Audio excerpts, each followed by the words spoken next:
Hello बच्चों, आपके अपने यूट्यूब चैनल ला कोचिंग क्लास में आपका स्वागत है। आज कक्षा 10 विषय विज्ञान के अंतर्गत भौतिक विज्ञान में अध्याय 1 प्रकाश का परावर्तन में हम आंकिक या न्यूमेरिकल को सॉल्व करेंगे। जिसके लिए मतलब आंकिक अगर हम सॉल्व करना चाहें तो उसके लिए सबसे पहले हमें चिन्ह परिपाटी के बारे में समझना होगा। तो आइए देखा जाए पहले चिन्ह परिपाटी, फिर इस अध्याय से महत्वपूर्ण क्वेश्चनों को सॉल्व किया जाएगा। चिन्ह परिपाटी में सबसे पहले हम निर्देशांक ज्यामिति को समझेंगे। निर्देशांक ज्यामिति में चिन्ह परिपाटी को पहले देखेंगे। निर्देशांक ज्यामिति में एक क्षैतिज रेखा होती है जिसे एक्स अक्ष कहा जाता है और एक ऊर्ध्वाधर रेखा होती है जिसे वाई अक्ष कहा जाता है, और ये दोनों एक दूसरे को लंबवत प्रतिच्छेद करते हैं। जिस बिंदु पर प्रतिच्छेद करते हैं उस बिंदु को कहा जाता है मूल बिंदु। इस मूल बिंदु के दाएं तरफ, इधर दाएं तरफ है, दाएं तरफ की जो भी दूरी नापी जाती है वो दूरी पॉजिटिव में नापी जाती है, धनात्मक में। इसी तरह से इस मूल बिंदु के बाएं तरफ की जो दूरी नापी जाती है वो माइनस में, नेगेटिव में मापी जाती है। और यदि इस मुख्य अक्ष से ऊपर की दूरी नापें तो ऊपर की दूरी धनात्मक में, और यदि नीचे की दूरी नापें मुख्य अक्ष से नीचे तो वो दूरी नेगेटिव में मापी जाती है। सेम यही कॉन्सेप्ट को लेकर के हम जब अवतल दर्पण या उत्तल दर्पण के दाएं या बाएं हम वस्तु रख करके प्रतिबिंब बनाते हैं तो उसके ध्रुव से दाएं दिशा में दूरी किस में मापी जाएगी, बाएं दिशा की दूरी किस में मापी जाएगी, या जो उसमें मुख्य अक्ष होता है मुख्य अक्ष के ऊपर की दूरी किस में मापी जाएगी, मुख्य अक्ष के नीचे की दूरी किस में मापी जाएगी। तो इसी कॉन्सेप्ट की सहायता से सीखेंगे हम। यदि इस मूल बिंदु पर ध्यान दीजिएगा, जो ये मूल बिंदु मिला है,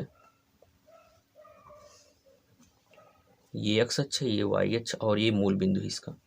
इस मूल बिंदु पर यदि एक दर्पण रख दें, और ये दर्पण है अवतल दर्पण, यदि इस अवतल दर्पण को रख दें तो अवतल दर्पण का ये ध्रुव हो जाएगा। ठीक भैया। और इस अवतल दर्पण पर एक बिंदु होगा जिसे मुख्य फोकस कहेंगे, अवतल दर्पण के मुख्य अक्ष पर, और ये उसका मुख्य अक्ष होगा। अब ध्यान दीजिए, इस ध्रुव के जो भी दूरियां मापी जाती हैं, पहला पॉइंट तो आपको ये दिमाग में आना चाहिए, जो भी दूरी नापी जाएगी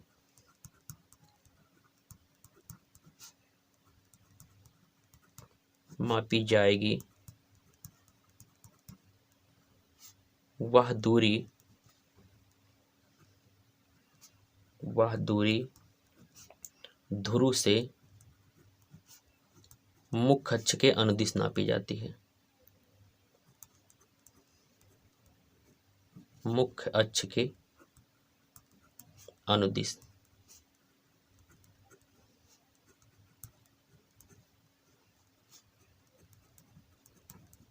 मापी जाती है। पहला पॉइंट यही आपको ध्यान में रखना। मतलब यहाँ मुख्य अक्ष से मापेंगे, चाहे वो दाएं दिशा की दूरी मापी जाए या बाएं दिशा की दूरी मापी जाए, हमेशा ध्रुव से ही मापी जाएगी और इस मुख्य अक्ष के अनुदिश नापी जाएगी। ये बात समझ में आ जाना चाहिए। दूसरा पॉइंट, जो वस्तु रखी जाएगी वो वस्तु हमेशा ध्रुव के बाएं दिशा में रखी जाएगी। वस्तु सदैव ध्रुव के बाएं दिशा में रखी जाती है। कन्फर्म हुआ भाई। अब इस ध्रुव के बाएं दिशा में जो दूरी आप मापेंगे, चाहे वस्तु की दूरी मापिए, चाहे प्रतिबिंब की दूरी मापिए, वो दूरी हमेशा निगेटिव में मापी जाएगी। और इस ध्रुव से दाएं दिशा में जो दूरी मापी जाएगी वो सदैव पॉजिटिव में मापी जाएगी। कन्फर्म है भैया।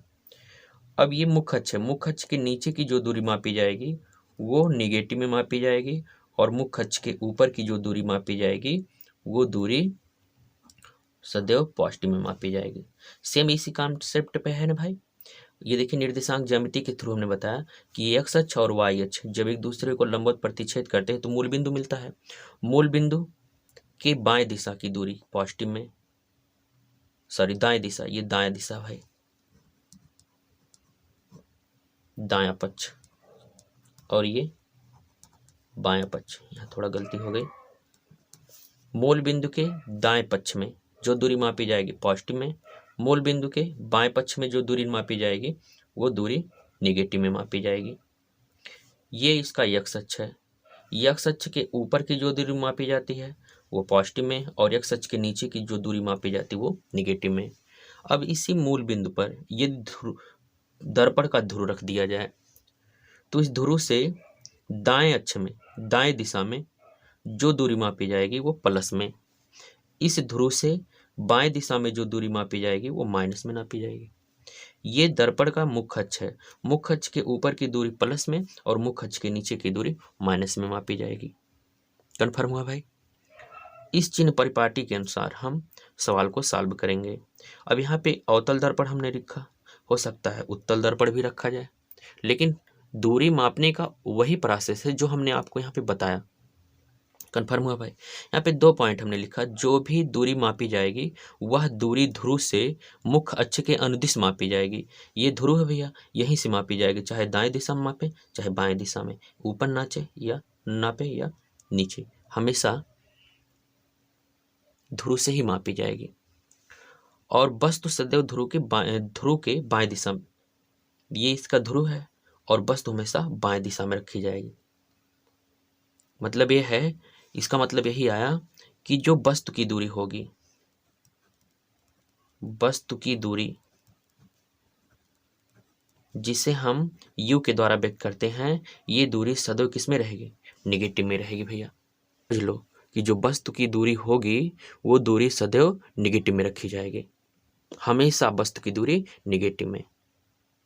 प्रतिबिंब की दूरी अब डिपेंड करता है। यदि प्रतिबिंब ध्रुव के बाएं दिशा में बना, प्रतिबिंब कहाँ बना? ध्रुव के बाएं दिशा में, तो निगेटिव में नापी जाएगी, और यदि ध्रुव के दाएं दिशा में बना तो वो प्रतिबिंब की दूरी पॉजिटिव में मापी जाएगी। कन्फर्म हुआ भाई।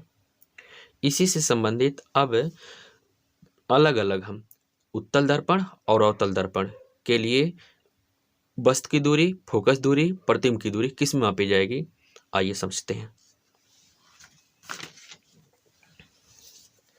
अगर हम बात करें अवतल दर्पण,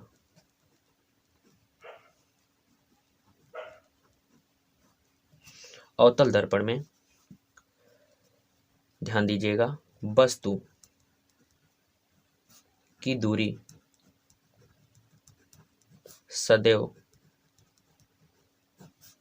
सदैव माइनस में, निगेटिव में मापी जाती है।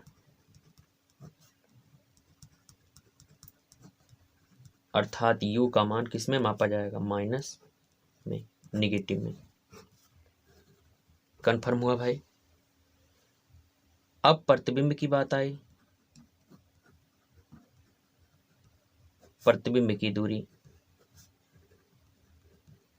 ध्यान दीजिए, हाँ 2 कंडीशन बनता है भाई। प्रतिबिंब की दूरी के लिए 2 कंडीशन। यदि प्रतिबिंब आभासी बनेगा, आभासी प्रतिबिंब कैसा हो? आभासी हो, तो यहाँ पे प्रतिबिंब की दूरी को v से व्यक्त किया जाता है, और ये दूरी प्लस में मापी जाएगी। और यदि प्रतिबिंब वास्तविक बनेगा, प्रतिबिंब कैसा हो? वास्तविक हो, तो यहाँ पे v का मान निगेटिव में मापा जाएगा। कन्फर्म हुआ भाई। और ये 2 पॉइंट आपको समझ में आ जाना चाहिए। तीसरा पॉइंट देखिए, अवतल दर्पण की जो फोकस दूरी होती है, अवतल दर्पण की फोकस दूरी जिसे एफ द्वारा व्यक्त किया जाएगा, ये सदैव निगेटिव में मापी जाएगी। हमेशा अवतल दर्पण की फोकस दूरी किस में होगी? निगेटिव में। अवतल दर्पण के लिए समझ में आ जाना चाहिए भाई। आइए देखा जाए उत्तल दर्पण। उत्तल दर्पण पहला पॉइंट, इसमें भी वस्तु की दूरी अर्थात यू का मान सदैव निगेटिव में होगा। चाहे वो अवतल दर्पण हो भैया, चाहे उत्तल दर्पण हो, हमेशा वस्तु ध्रुव के बाएं दिशा में रखी जाती है और बाएं दिशा में नापी गई दूरी निगेटिव में नापी जाती है, इसलिए यू का मान हमेशा निगेटिव में होगा। अब बात आती है प्रतिबिंब। और भैया ध्यान दीजिएगा, प्रतिबिंब की जो दूरी होगी, किसके लिए बात करें? उत्तल दर्पण के लिए। उत्तल दर्पण में जो प्रतिबिंब बनता है सदैव दर्पण के परावर्तक तल के पीछे बनता है, और अर्थात दाएं दिशा में बनता है, ध्रुव के दाएं दिशा में। और इसलिए प्रतिबिंब की दूरी सदैव अर्थात v का मान हमेशा प्लस में रखा जाएगा, पॉजिटिव में। कन्फर्म हो जाना चाहिए भाई। और तीसरा पॉइंट, जो उत्तल दर्पण की फोकस दूरी होती है, उत्तल दर्पण की फोकस दूरी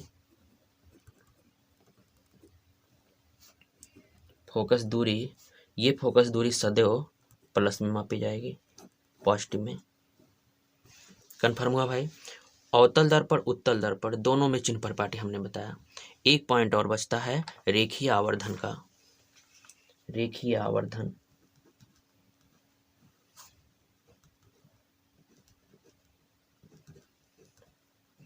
रेखीय आवर्धन का मतलब यह गुना से संबंधित है।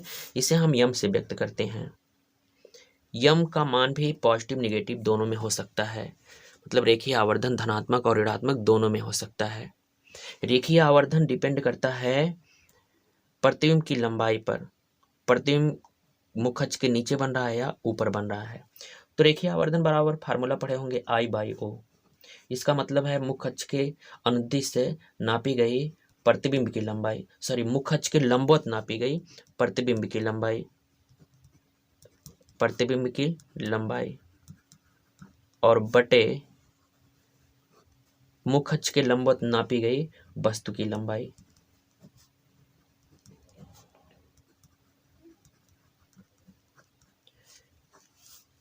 अर्थात यम बराबर I/O। प्रतिबिंब की लंबाई और वस्तु की लंबाई के अनुपात को ही रेखीय आवर्धन कहते हैं। तो रेखीय आवर्धन का जो चिन्ह होता है वो प्रतिबिंब की लंबाई पर डिपेंड करता है, मतलब प्रतिबिंब मुख अक्ष के ऊपर बन रहा है या मुख अक्ष के नीचे। कहने का मतलब, जैसे भैया ये आपके सामने हम एक दर्पण बना देते हैं। ये कौन सा दर्पण है? अवतल दर्पण। अवतल दर्पण का ये मुख अक्ष है और यहाँ पे फोकस होगा इसका। कन्फर्म हुआ भाई? ध्यान दीजिए, यदि प्रतिबिंब मुख अक्ष के ऊपर बनेगा, प्रतिबिंब कहाँ पर बन जाए? मुख अक्ष के ऊपर, तो वस्तु तो सदैव मुख अक्ष के ऊपर ही रखा जाएगा भाई। ये वस्तु है जिसे ऑब्जेक्ट कहेंगे +O, और ये प्रतिबिंब है, इसे इमेज कहा जाएगा +I। अगर ये मुख अक्ष के ऊपर बन रहा है तो पॉजिटिव में मापी जाएगी, मतलब आभासी बनने की स्थिति में। अगर वस्तु का प्रतिबिंब सीधा बन रहा है तो आभासी की स्थिति में, यदि प्रतिबिंब आभासी है तो मतलब सीधा भी है, आभासी मतलब सीधा बन रहा है, तो यम सदैव पॉजिटिव में होगा। और यदि प्रतिबिंब उल्टा बने, उल्टा मतलब यहाँ नीचे बन जाए कहीं पे, तो ये माइनस में आई हो जाएगा, क्योंकि मुख अक्ष के नीचे की दूरी किस में मापी जाती है? ऋणात्मक में। यदि प्रतिबिंब वास्तविक है तो यम का मान, यम सदैव किसमें मापा जाएगा, किसमें प्राप्त होगा? निगेटिव में प्राप्त होगा। कन्फर्म हुआ भाई? यानी ये यम पॉजिटिव निगेटिव दोनों में हो सकता है। ये डिपेंड किस पर करेगा? आई पर। यदि आई मतलब प्रतिबिंब की लंबाई, यदि प्रतिबिंब मुख अक्ष के ऊपर बन रहा है, प्रतिबिंब कहाँ बन जाए? मुख अक्ष के ऊपर, तो मुख अक्ष के ऊपर की दूरी धनात्मक, बस तो हमेशा पॉजिटिव में ही रखा जाएगा। तो प्रतिबिंब भी धनात्मक में और वस्तु भी धनात्मक में, तो यम का मान भी किस में आएगा? सदैव धनात्मक में आएगा।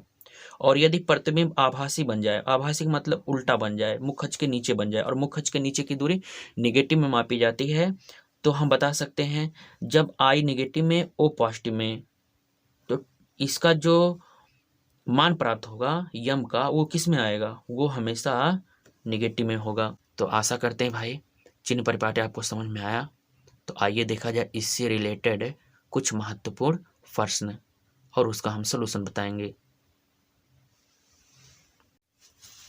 तो पहला क्वेश्चन है भैया, एक अवतल दर्पण के मुख्य अक्ष पर ध्रुव से 36 सेंटीमीटर की दूरी पर स्थित वस्तु का प्रतिबिंब वस्तु के ऊपर ही बनता है, तो वस्तु की फोकस दूरी तथा रेखीय आवर्धन ज्ञात कीजिए। इसका सॉल्यूशन देखा जाए भाई। देखिए एक अवतल दर्पण है भाई, अभी ये कौनो दर्पण ना है, अब एक देखा कलई का ये, तो ये हुई एक अवतल दर्पण, और ये एक ध्रुव है। ध्रुव के सामने कोई फोकस होगा, फोकस बिंदु, और यहाँ पे कहीं पर एक वस्तु रखा गया है, और इस वस्तु का प्रतिबिंब इस वस्तु के नीचे ही बनता है। देखिए कह रहा ना कि वस्तु का प्रतिबिंब वस्तु के ऊपर ही बनता, मतलब जहां वस्तु है वहां पे ही बन रहा है प्रतिबिंब। तो वस्तु की फोकस दूरी, तो भैया देख रहे हैं वस्तु ध्रुव के बाएं दिशा में है, तो जो वस्तु की दूरी होगी अर्थात यू से व्यक्त किया जाता है, ये निगेटिव में रखा जाएगा, तो ये -36 सेंटीमीटर हो जाएगा। और आप देख रहे हैं ना यहाँ से यहाँ तक की दूरी 36 सेंटीमीटर है, तो वस्तु के लिए -36 और प्रतिबिंब के लिए क्या हो जाएगा?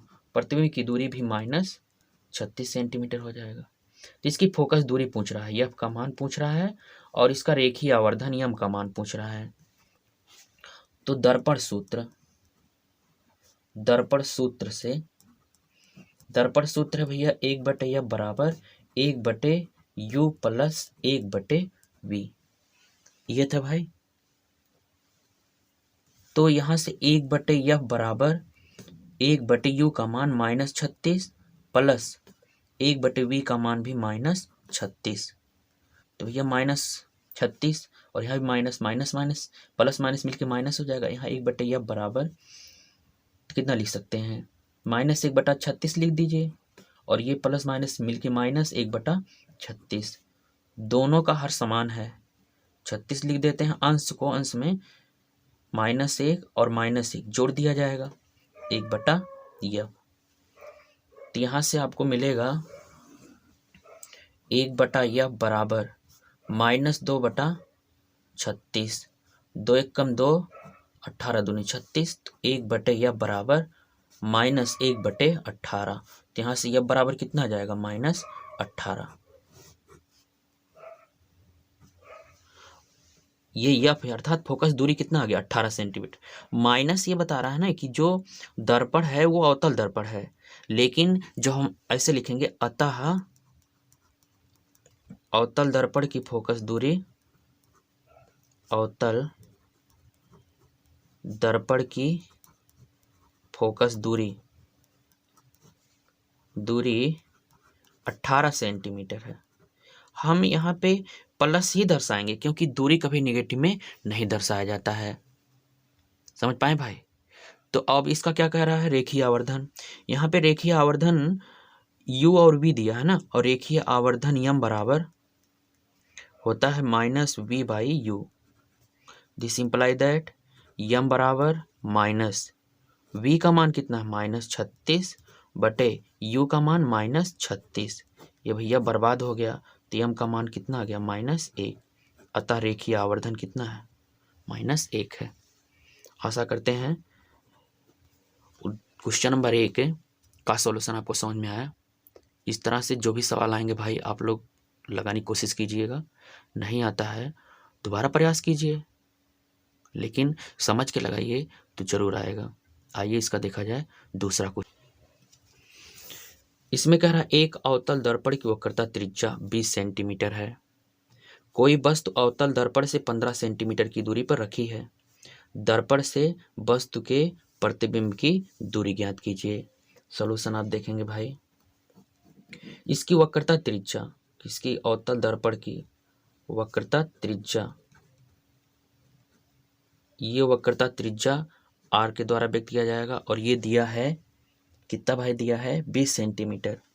ध्यान दीजिए, जो अवतल दर्पण होता है, अवतल दर्पण, ये इसका ध्रुव है, इसका फोकस, ये वक्रता केंद्र, ये ध्रुव है और ये वक्रता केंद्र है, यह सी एफ और ये पी पोल।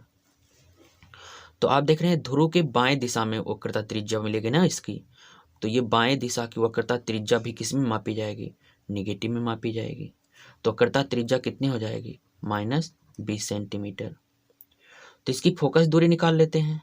फोकस दूरी जो होती है वक्रता त्रिज्या की आधी होती है।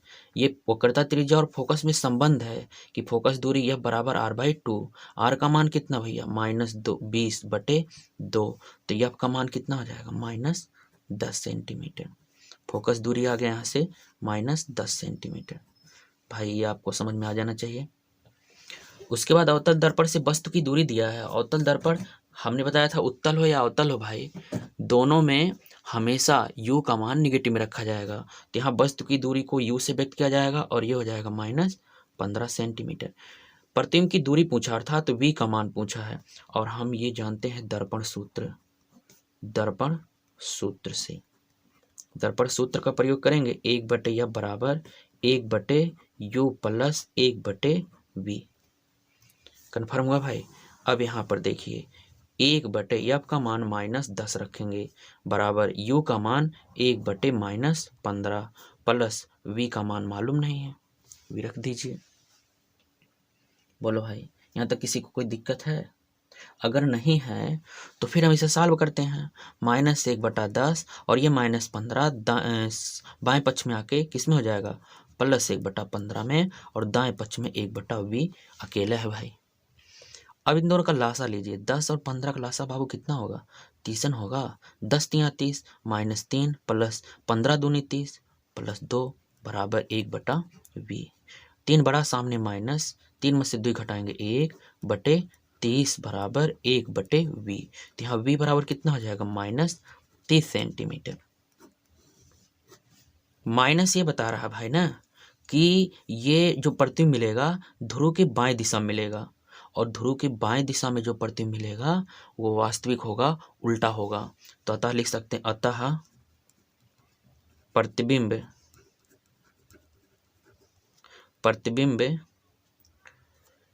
दर्पण से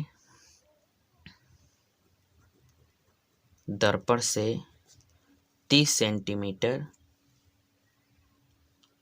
सेंटीमीटर वस्तु के ही ओर बनता है या बनेगा। ये क्वेश्चन जो दूसरा है इसका सॉल्यूशन आपको समझ में आया भाई। आइए देखा जाए तीसरा क्वेश्चन। तीसरा क्वेश्चन कह रहा है एक अवतल दर्पण के सामने 60 सेंटीमीटर दूरी पर एक वस्तु रखा है। सॉल्यूशन आप देखिए और प्रतीक के साथ इनका जो दिया है मान लिखते जाइए। वस्तु की दूरी को u से व्यक्त किया जाता है और u की दूरी हमेशा नेगेटिव में, इसलिए u का मान कितना आ जाएगा, -60 सेंटीमीटर। कन्फर्म हुआ भाई। फिर कह रहा दर्पण द्वारा प्रतिबिंब की स्थिति ज्ञात कीजिए यदि दर्पण की फोकस दूरी 20 सेंटीमीटर। अवतल दर्पण है भाई, अवतल दर्पण है इसलिए फोकस दूरी किस में रखा जाएगा, नेगेटिव में, 20 सेंटीमीटर। v का मान पूछा है, यहाँ भी तुरंत भैया दर्पण सूत्र लगाओ, सॉल्यूशन पाओ दर्पण सूत्र से। 1/f बराबर 1/u प्लस 1/v। प्रकाश के परावर्तन में ना भैया दर्पण सूत्र एकदम रट लो, इसी से कल्याण होने वाला है। 1/f का मान -20 u का मान 1/-60 प्लस v का मान मालूम नहीं। -60 को बाएं पक्ष में ले आइए तो ये हो जाएगा +60 और बराबर 1/v। 20 और 60 का लासा बाबू 60 होगा। 20 तिया 60 तो -3 हो जाएगा और 60 में 60 से भाग कराएंगे, एक बार जाएगा, 1 का गुणा 1 में 1 आएगा बराबर 1/v।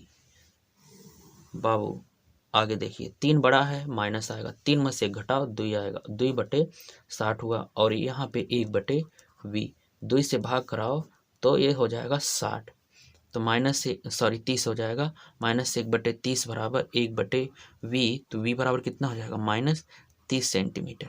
ये माइनस ये बता रहा है कि वस्तु का प्रतिबिंब वास्तविक है। वास्तविक प्रतिबिंब सदैव वस्तु के ही ओर बनता है। इस बात को ध्यान में रखिएगा जब दर्पण कैसा हो, अवतल दर्पण हो, वास्तविक प्रतिबिंब। अतः लिख सकते हैं अतः वस्तु का प्रतिबिंब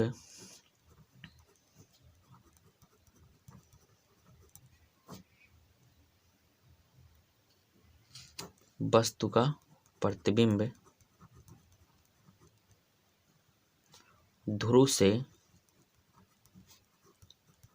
30 सेंटीमीटर दर्पण के सामने बनेगा। दर्पण के सामने बनेगा। देखिए दर्पण के सामने बनेगा तो आप लिख सकते हैं दर्पण के सामने बनेगा और ये वास्तविक रूप में होगा और प्रतिबिंब वास्तविक होगा। उल्टा भी लिख दीजिए, उल्टा प्राप्त होगा। इस क्वेश्चन का भी सॉल्यूशन आपको समझ में आ जाना चाहिए। आइए देखा जाए अगला क्वेश्चन। कह रहा है अवतल दर्पण के सामने 10 सेंटीमीटर दूरी पर रखे किसी बिंब का 3 गुना आवर्धित बड़ा, मतलब आवर्धित का मतलब बड़ा, वास्तविक प्रतिबिंब बनता है। अवतल दर्पण है ना भाई। सॉल्यूशन देखिए, चाहे उत्तल हो चाहे अवतल हो बाबू ना, u का मान हमेशा नेगेटिव में रखा जाएगा और u वस्तु की दूरी होती कहाँ से, ध्रुव से, और दर्पण के सामने 10 सेंटीमीटर दूरी पर रखे किसी बिंब मतलब वस्तु, u का मान -10 सेंटीमीटर। यम का मान भैया वास्तविक प्रतिबिंब है और वास्तविक प्रतिबिंब में हमने चिन्ह परिपाटी में बताया है ना कि वास्तविक प्रतिबिंब की स्थिति में u का मान हमेशा नेगेटिव में रखा जाएगा। तो ये यम बराबर हो जाएगा -3 गुना, -3 हो जाएगा। आवर्धित रेखीय आवर्धन गुना को बताता है, आवर्धन को बताता है। तो यम बराबर -3 रखेंगे। तो कह रहा है प्रतिबिंब दर्पण से कितनी दूरी पर है, ये हमको निकालना है। चूंकि यम बराबर बाबू पढ़े हो -v/u। यम का मान -3 रख दीजिए, v का मान मालूम नहीं और u का मान मालूम है -10। माइनस से माइनस कैंसिल, v/10 बराबर -3। 10 इधर भाग करा रहा ना, बाएं पक्ष के गुणा करा देगा। 3 -3 × 10 बराबर v। तो v बराबर कितना हो जाएगा -30 सेंटीमीटर। अतः प्रतिबिंब दर्पण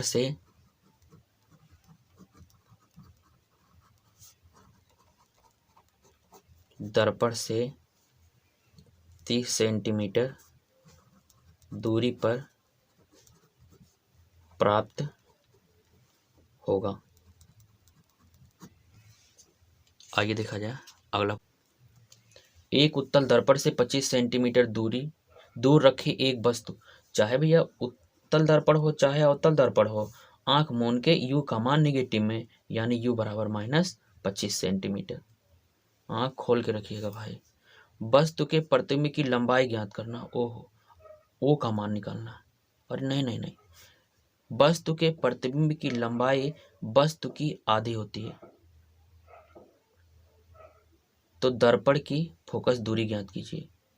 इसमें भैया फोकस दूरी निकालना है। u का मान -25 दिया और एक शर्त दिया है, वस्तु के प्रतिबिंब की लंबाई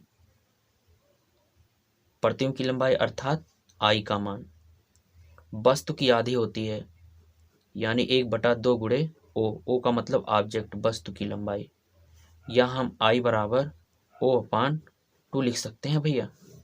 ये ऑब्जेक्ट है भाई, आई जो है ये प्रतिबिंब की लंबाई है, प्रतिबिंब की लंबाई, और ओ जो है ये वस्तु की लंबाई है।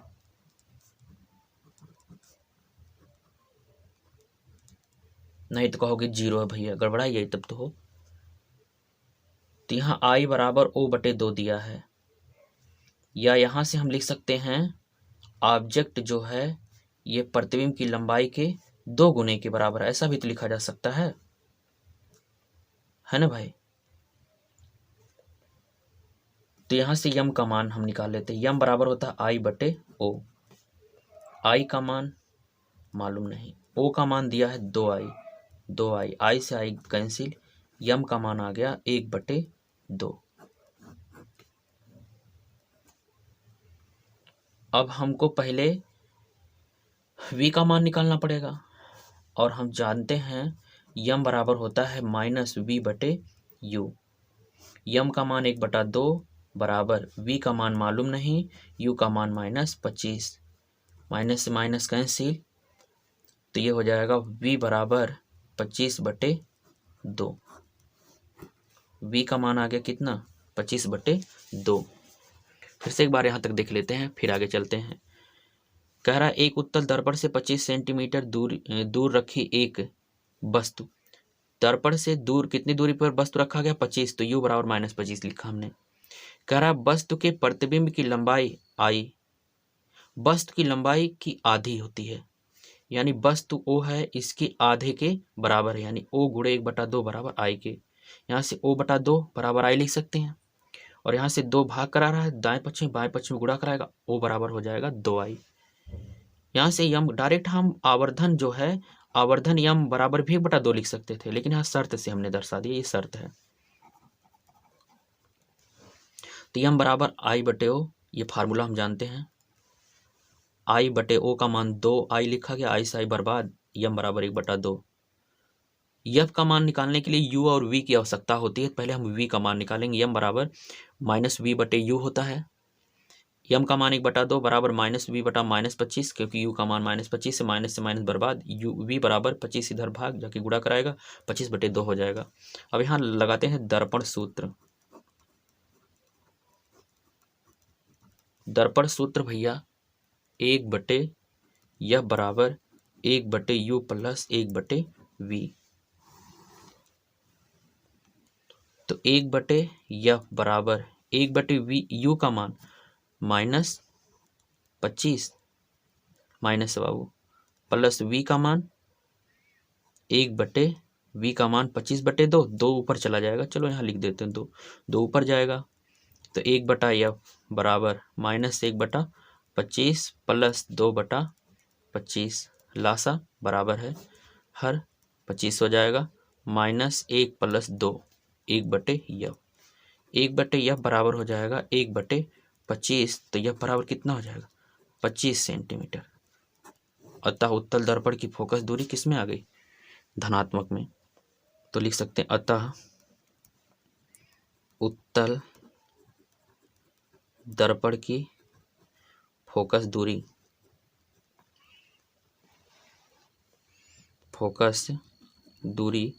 25 सेंटीमीटर है। आशा करते हैं ये क्वेश्चन का सॉल्यूशन भी आपको समझ में आया। आइए देखा जाए अगला क्वेश्चन।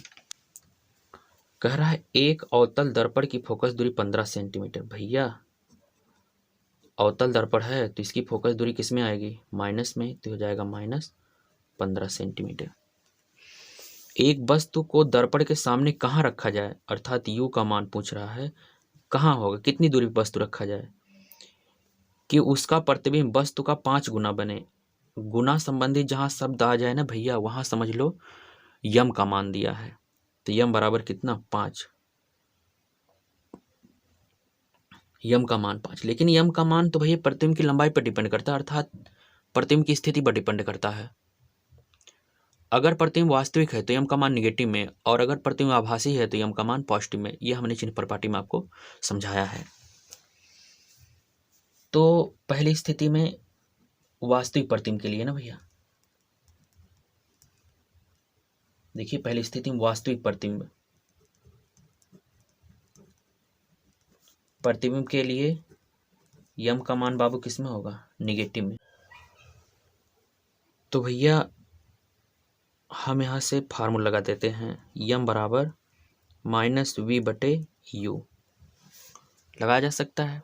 यम का मान -5, v का मान मालूम नहीं, u का मान भी मालूम नहीं है, तो u v में एक संबंध आ जाएगा। तो संबंध होगा कितना, माइनस से माइनस यहाँ बर्बाद हो जाएगा, तो v बराबर हो जाएगा 5u। इस बात को आप समझ चुके होंगे भाई। यम बराबर होता है -v/u और यम का मान वास्तविक प्रतिबिंब के लिए -5 रखेंगे, -5 रखा गया, -v/u, माइनस माइनस कैंसिल हो जाएगा, u भाग कर आ रहा जाके 5 के साथ गुणा, तो v बराबर 5u हो गया। यहाँ से फोकस दूरी पहले निकाल लीजिए, 1/f, दर्पण सूत्र लगाएंगे, फोकस दूरी ने भैया दर्पण सूत्र लगाएंगे, थोड़ा गलती हो गई हमसे, दर्पण सूत्र 1/f बराबर 1/u प्लस 1/v, 1/f बराबर 1/u का मान मालूम नहीं, v का मान मालूम है 5u,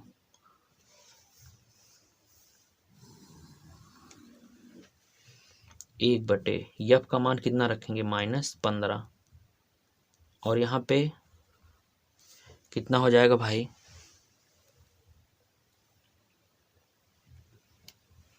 लासा अगर लिया जाए तो 5u लासा ले सकते हैं, u से 5u में भाग कराएंगे, u से u कैंसिल, 5 का गुणा 1 में 5, प्लस 5u से 5u में भाग कराएंगे एक बार, 1 का गुणा 1 में 1, तो हो जाएगा 1/-15 बराबर 6/5u। त्रिया गुणा करा दीजिए, ये हो जाएगा 5u बराबर 15 छक्का 90, हित होगा भाई। तो u बराबर कितना हो जाएगा, -90/5, 5 से भाग करा दीजिए, 5 एकम 5, 4 9, 40, 5 अट्ठे 40, तो u बराबर आ जाएगा -18 सेंटीमीटर। और हमें अगर समीकरण नंबर 1 मान लें तो यहाँ लिख सकते हैं समीकरण 1 से क्या लिख सकते हैं, 1 से v बराबर 5 गुणे -18, तो 18 पचे कितना हो जाएगा, 90, -90 v का मान,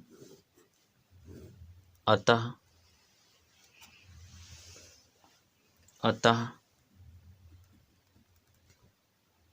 दर्पण के ध्रुव से वस्तु की दूरी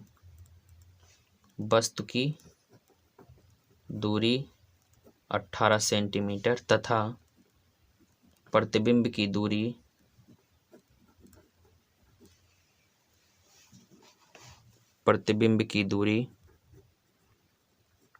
90 सेंटीमीटर है। एक तो पहले स्थिति के अनुसार u और v मालूम हो गया।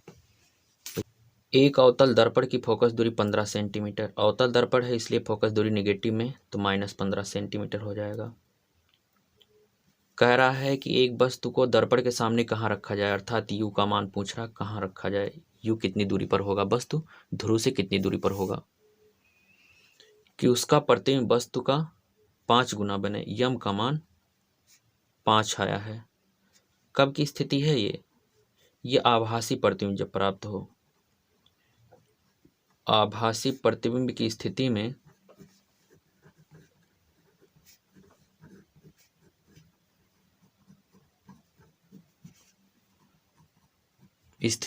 u का मान प्लस में रखा जाएगा, और हम जानते हैं यम बराबर होता है -v/u, यम का मान 5 -v/u, तो यहाँ से v बराबर अगर निकाल लें हम, v बराबर तो हो जाएगा -5u, त्रिय गुणा करा दिया गया, तो v का मान आ गया -5, समीकरण नंबर v का मान -5u, समीकरण नंबर 1 मान लिया गया। यहाँ हम दर्पण सूत्र लगा देते हैं। 1/f बराबर 1/u प्लस 1/v।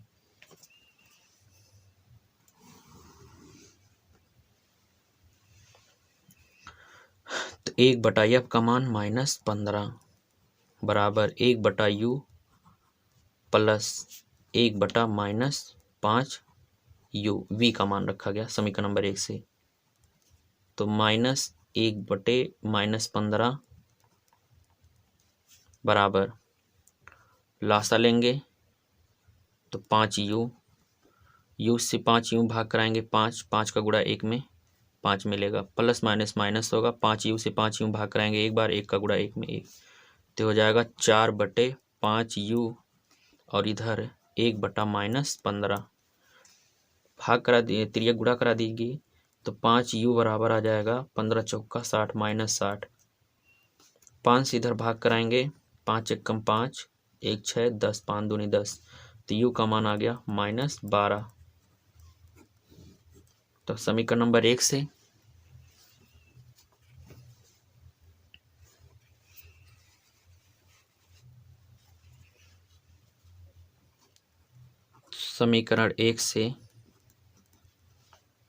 v बराबर कितना हो जाएगा, -5 गुणे -12, 12 पंचे 60, माइनस माइनस प्लस, तो v बराबर आ गया +60। अतः दर्पण के ध्रुव से वस्तु 12 सेंटीमीटर दूरी पर रखा जाएगा, जिसका आभासी प्रतिबिंब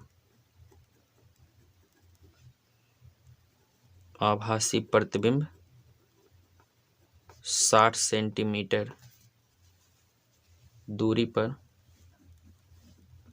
प्राप्त होगा। आशा करते हैं ये क्वेश्चन नंबर इसका सलूशन आपको समझ में आया। आइए देखा जाए अगला क्वेश्चन। इसका लास्ट क्वेश्चन है। कह रहा है एक वस्तु 4 सेंटीमीटर लंबी है। वस्तु की लंबाई को O से व्यक्त करते हैं। O बराबर 4 सेंटीमीटर। वस्तु हमेशा दर्पण के मुख अक्ष के ऊपर रखी जाती है, इसलिए O का मान प्लस में रखा जाएगा। दर्पण से 30 सेंटीमीटर दूरी पर रखा है। U का मान -30 रखा जाएगा।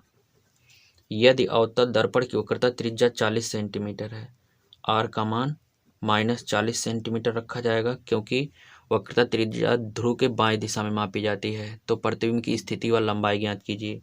तो यहाँ से f का मान निकालेंगे। f बराबर होता है r/2, फोकस द्विरेखता त्रिज्या की आधी, -40/2। तो f का मान कितना हो जाएगा, -20 सेंटीमीटर।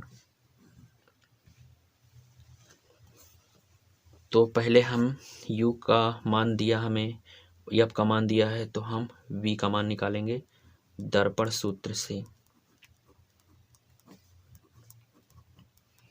दर्पण सूत्र का प्रयोग करेंगे और दर्पण सूत्र है 1/f बराबर 1/u प्लस 1/v।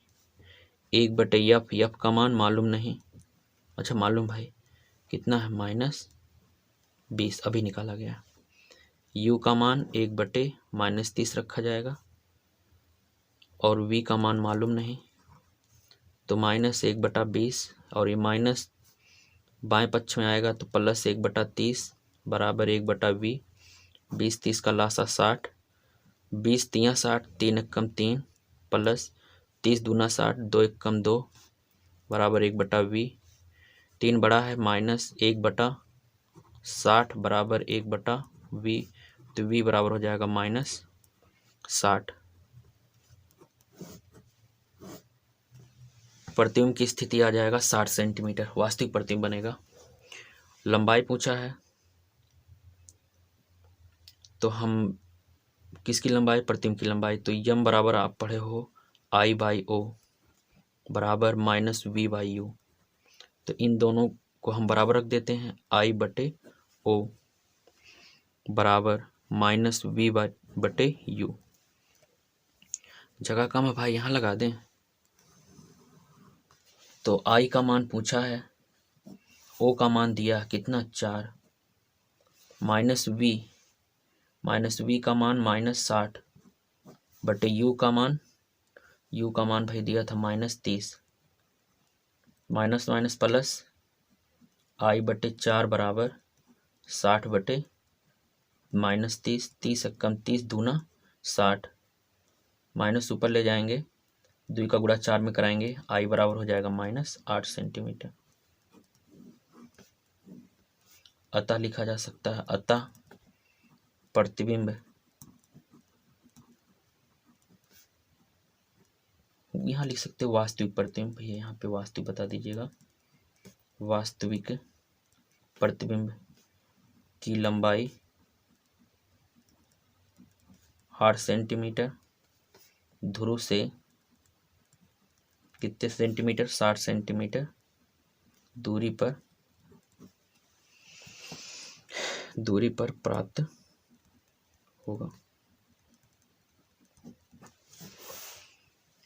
इसी के साथ भाई आज का क्लास यहीं तक। ये सब क्वेश्चन आप नोट करके रिपीट करते रहिए और इस तरह से आए हुए सवाल को समझ करके आप लगाइए। अगले वीडियो में अगले चैप्टर से रिलेटेड इम्पॉर्टेंट क्वेश्चन आपके सामने रखे जाएंगे। तब तक के लिए जय हिंद दोस्तों।